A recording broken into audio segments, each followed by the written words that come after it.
Let's jump to this story from Insider. Cardi B is furious about how expensive everything has gotten. How are people surviving? I want to know. That's a good question. Cardi B is right. And I would say that Cardi B, man, this is probably a very important barometer for the political temperature in this country. When establishment mainstream celebrities who, you mentioned in a previous segment, they're supposed to be with the left. Basically, the left has control of the narrative. The Democrats do. When they're coming out and being like, nah, everything's bad, and Joe Biden's celebrating on the White House lawn, they're losing control. It's getting so hot out there. It's getting so crazy that regular people are starting to say like, yo, this can't work. I think Democrats should be particularly worried about what happens in November when you get prominent celebrities being like, hey, this sucks. That's why they had, I think, the rally today, is they know that their backs are against the wall. They're in the corner on this. They're trying to gaslight everybody on the subject. But when you are touching Cardi B on issues like this and any kind of pop culture icons like that, I think that you're in serious trouble. I agree with you on that. Yeah, regular people, you can't ignore it anymore. Now you're going to get a whole bunch of people who are going to be like, yes, queen. Like, they don't even know. They don't even care. All they know is that she came out. We shouted out Flecka's talks. He has these videos where they go and ask people questions on the street. I don't know if you've seen them. Yes, of course. And it's just that people are just mind-numbingly dumb. And it's really disheartening. But while it is edited, of course, and I've done men on the street interviews. Most people are not this stupid. What happens is they'll go out, they'll film a bunch of people and take the stupidest ones and make a video. And it's kind of depressing. But of those dumb people that you see in those videos, they're the kind of people they're going to hear Cardi B and go, yeah, it is bad. I'm going to vote how she says. I've seen those videos as well where they ask people to ask, who is this president or who is our first president? They can't name them, but they can also name every single name of the Kardashians. Right. So Cardi B is going to hit the right nerve on something like this. But I don't think, how do you fight? How do you not see what is happening right now? I don't think many people pay attention.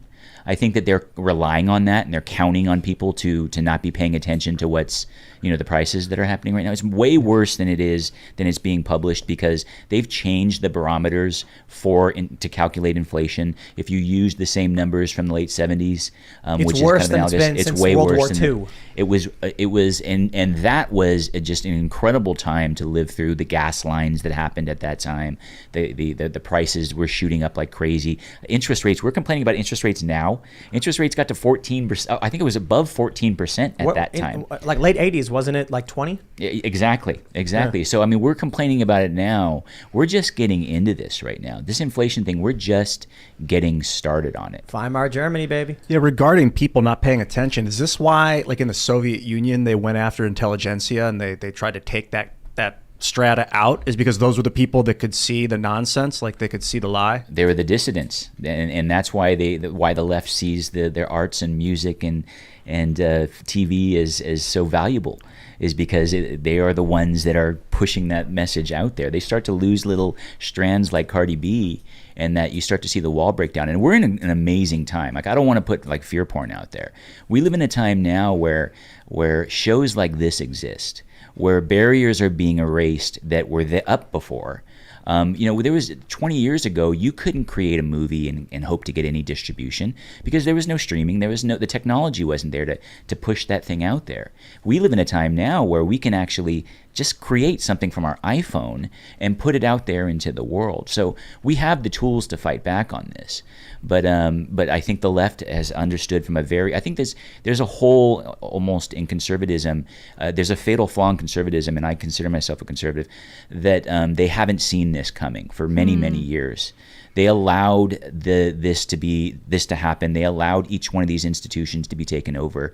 I think that there needs to be some kind of a reformation movement within the conservative movement to fully grasp this. And you guys are talking about it all the time. I praise you guys for doing that. Thank you for doing that. You're surprisingly in the minority in the anti-woke world. Not a lot of people talk about it. I don't think they feel like it's in their wheelhouse. When you talk about, or sometimes the metaphor fighting back and the culture war comes up, but the difference is in a real war, in a hot arms war, you actually do fight back. There's like devastation on both sides, and whoever gets destroyed, the other person wins. But in a culture war, the way to win is to maintain positivity and to include essentially everyone. Like, you're not shutting things down. As soon as you start becoming the aggressor, the cultists don't want anything to do with you. So you have to stay almost like ignorantly positive. It's very challenging for really intelligent, logical people because when you look around and you see things in pain, it's hard to ignore it or pretend like things are still really good. But that's what people want to hear, and that's what taps into their feelings. Everybody should play Civilization. You ever play Civilization? No, video I haven't. game. was Sid Meier's Civilization? Yeah. As I pronounce it. They're on 6 right now, and there's several ways to win.